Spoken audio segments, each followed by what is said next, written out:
बिस्मिल्लाहिर्रहमानिर्रहीम। अस्सलामु अलैकुम। मैं मुदस्सिर शाही एडवोकेट और आप देख रहे हैं लीगल इश्यूज़।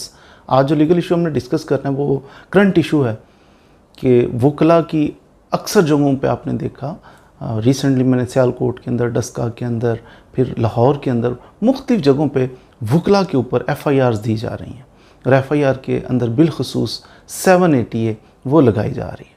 क्या 780A लगानी चाहिए? वकला इनोसेंट हैं या ये पुलिस जो लगा रही है या पुलिस से लगवाई जा रही हैं? क्या ये गलत लगाई जा रही हैं? लगानी चाहिए, नहीं लगानी चाहिए? इसी के ऊपर थोड़ी सी बात कर लेंगे इंशाल्लाह। तो कोशिश करेंगे पूरी वीडियो देखें ताकि कुछ ना कुछ मालूमात आपके हाथ आएँ, समझ आए कि 780A लगनी चाहिए या नहीं लगनी चाहिए। सबसे पहली बात तो ये है कि वकला जो हैं हमारे भाई, वो इस चीज़ को अंडरस्टैंड करें कि वकील का काम इल्म से है, वकील का काम पढ़ने से है, वकील का काम बोलने से है। वकील का काम मुक्के मारने किसी को या फिर चेयर उठा के मारना, इससे ताल्लुक़ नहीं है वकील साहब का।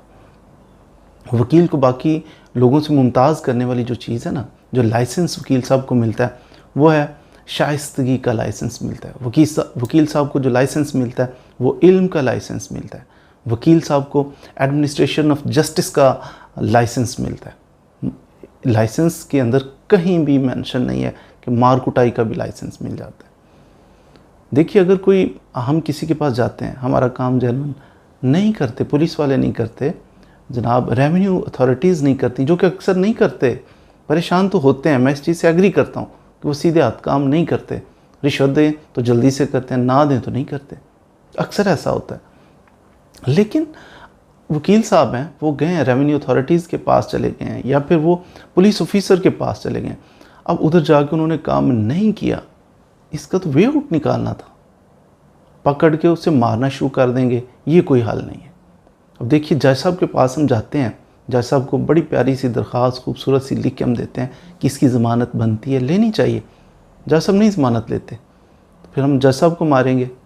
अपील में चले जाते हैं अगली कोर्ट के अंदर, अपील में भी जज साहब हमारी बात नहीं सुनते, तो क्या जज साहब से टक्कर मार देंगे, जज साहब को पिटाई करेंगे उसकी पकड़ के? नहीं। एक अच्छा वकील ये करेगा, उससे अगले फोरम पे जाएगा। अगर आप डिसएग्री कर रहे हैं नीचे वाले जज से, उससे ऊपर ये अपील का राइट इसीलिए दिया गया है कि बाज़ दफ़ा एक ज़हन एक पेज पे नहीं हो पाते, तो आप समझते हैं कि आप हक पर हैं, आप ठीक हैं, जज साहब से मिस्टेक हुई है, तो उसका अजाला करने के लिए उसकी अपील कीजिए। अगर कोई आपके साथ जज साहब मिसबिहेव करते हैं तो जज साहब देखें खड़े कहाँ हैं जज साहब, एक दरख्वास्त की मार हैं, जज साहब ट्रांसफ़र हो जाएंगे इधर उधर, पता ही नहीं चलेगा जज साहब को जाना किधर है। जजिस के खिलाफ कंप्लेन फाइल करना, हर गलती को सुधारने के तरीके मौजूद होते हैं ना, कानूनी तरीके मौजूद होते हैं। जज साहब मिसबिहेव कर रहे हैं, आपका काम है एप्लीकेशन लिखें। तो हाई कोर्ट के अंदर एक बाकायदा एक सेल बना होता है जो लोअर जुडिशरी के ख़िलाफ़ केसेस को सुनता है, एप्लीकेशंस को सुनता है। डायरेक्टरेट ऑफ डिस्ट्रिक्ट जुडिशरी, ऐसा कोई नाम है, पहले MIT इसको कहते थे। बहरहाल आप तलाश करेंगे तो आप हाई कोर्ट के अंदर, हर हाई कोर्ट के अंदर, हर सूबे के अंदर हाई कोर्ट में एक बाकायदा उन्होंने एक बना दिया हुआ है, एक सेल बना दिया हुआ है कि यहाँ पे कंप्लेंट फाइल की जाएगी सिविल जजेस के, मजिस्ट्रेट के ख़िलाफ़, एडिशनल सेशन जजेस के ख़िलाफ़। तो उधर आप मूव कीजिए, बजाय इसके कि जज साहब से आप गाली गलोच करना शुरू कर दें, उसे मारना शुरू कर दें। तो पहला फॉल्ट कि वकील साहब को इस तरह का अंदाज नहीं अपनाना चाहिए।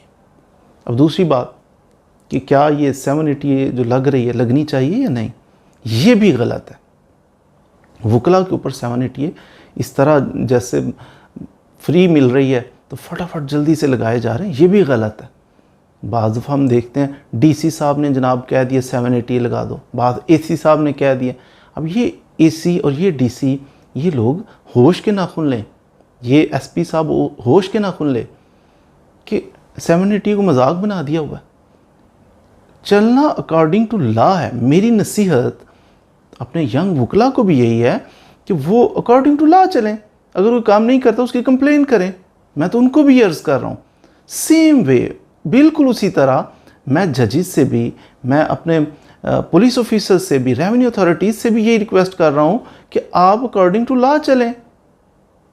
अगर किसी ने कोई उलझ पड़ा है, किसी ने गाली दे दी है, तो उसके खिलाफ जो दफात बनती है वो 780 दहशतगर्दी कहाँ से आ गई बीच में।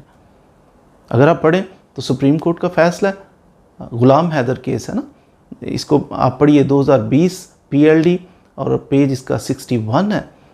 तो ये आप मुलाज़ा फरमाए, उसके अंदर उन्होंने वाज़े कर दिया, 7 मेंबर बेंच था ये, जिसके अंदर उन्होंने वाज़े किया कि ये कौन सा एक्ट टेररिज्म कहलाएगा, कौन सा नहीं कहलाएगा, वाज़े कर दिया। 7 पहले होता था 2020 से पहले कि कोई जज कहता है जनाब अच्छा इसने बड़ा ब्रूटल मर्डर है, बड़ा तशद्दुद किया है इसने, बड़ा अंधाधुंध फायरिंग की है, ये किया, तो ये टेररिज्म। कोई कहता था नहीं ये टेररिज्म नहीं है, ये उनकी ज़ाती लड़ाई तो हो सकती है।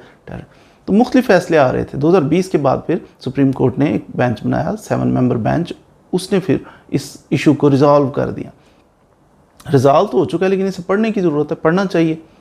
SP साहब को भी पढ़ लेना चाहिए, रेवेन्यू अथॉरिटीज़ को भी पढ़ लेना चाहिए, जो भी 780 लगाते हैं उनको एक दफ़ा ये फ़ैसला पढ़ लेना चाहिए कि इस फैसले के अंदर उन्होंने वाज़ेह तौर पे कह दिया कि कहाँ पे टेररिज्म होगी, दहशत गर्दी का फ़ेल किसको कहा जाएगा, कि जब कोई बंदा ऐसा फ़ेल करे या फ़ेल करने की वो धमकी दे कि जो सोसाइटी के अंदर या तो गवर्नमेंट को डिस्टेबलाइज़ करने की नीयत से हो, उसकी इंटेंशन ये है कि गवर्नमेंट को मैंने इस एक्ट से या इस थ्रेट से मैंने गवर्नमेंट को डिस्टेबलाइज़ करना है, या सोसाइटी के अंदर किसी सेक्ट को, किसी फ़िरके को, किसी ख़ास तबके को मैंने उससे नुकसान पहुंचाना है, परेशान करना है, ये मकसद हो। और वो पॉलिटिकल गेन हासिल करने के लिए या रिलीजियस गेन हासिल करने के लिए, मिसाल के वो कहता है वोट फ़लाँ चक्कर में फ़लाँ पार्टी को दिलाने के लिए एक ख़ास कम्युनिटी है उसके ऊपर प्रेशर डालता है, उनको परेशान करता है, तो ये दैट इज़ कॉल्ड टेररिज्म।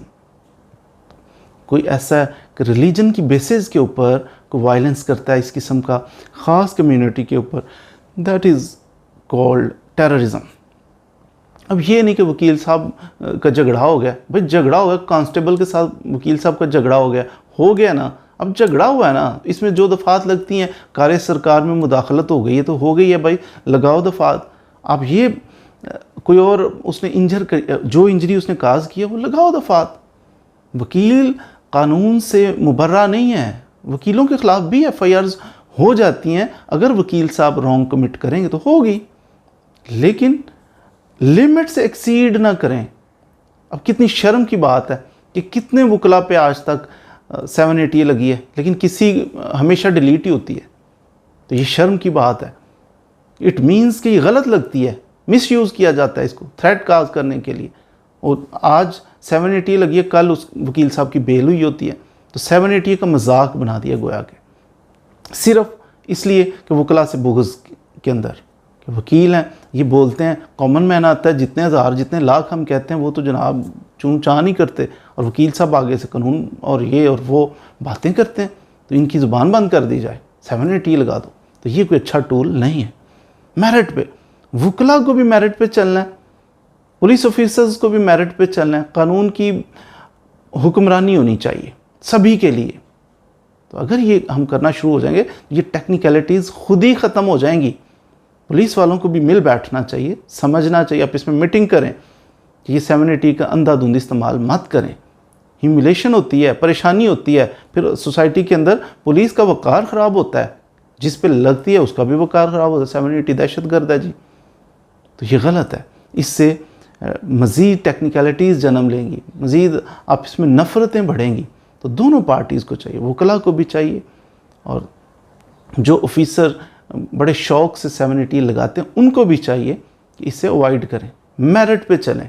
हाँ, अगर कोई वकील साहब हैं वो वाकई दहशतगर्दी करते हैं, तो बड़ा उन्होंने ऐसा कारनामा कर लिया कि जो दहशतगर्दी में आता है तो ठीक है, दहशतगर्दी की दफ़ात भी लगाने में हर्ज नहीं है, लेकिन विक्टिमाइज़ करना स्पेसिफिक जी, ये इसको इसलिए विक्टिमाइज़ कर रहे हैं कि ये वकील है, ये गलत है, ये इंतहाई नामुनासिब फ़ेल है, ऐसा नहीं करना चाहिए। तो उम्मीद है आज आपने 780 ये किन केसेस के ऊपर लगनी चाहिए, किन पर नहीं लगनी चाहिए, इसके बारे में कुछ ना कुछ मालूमात हासिल कर ली होंगी।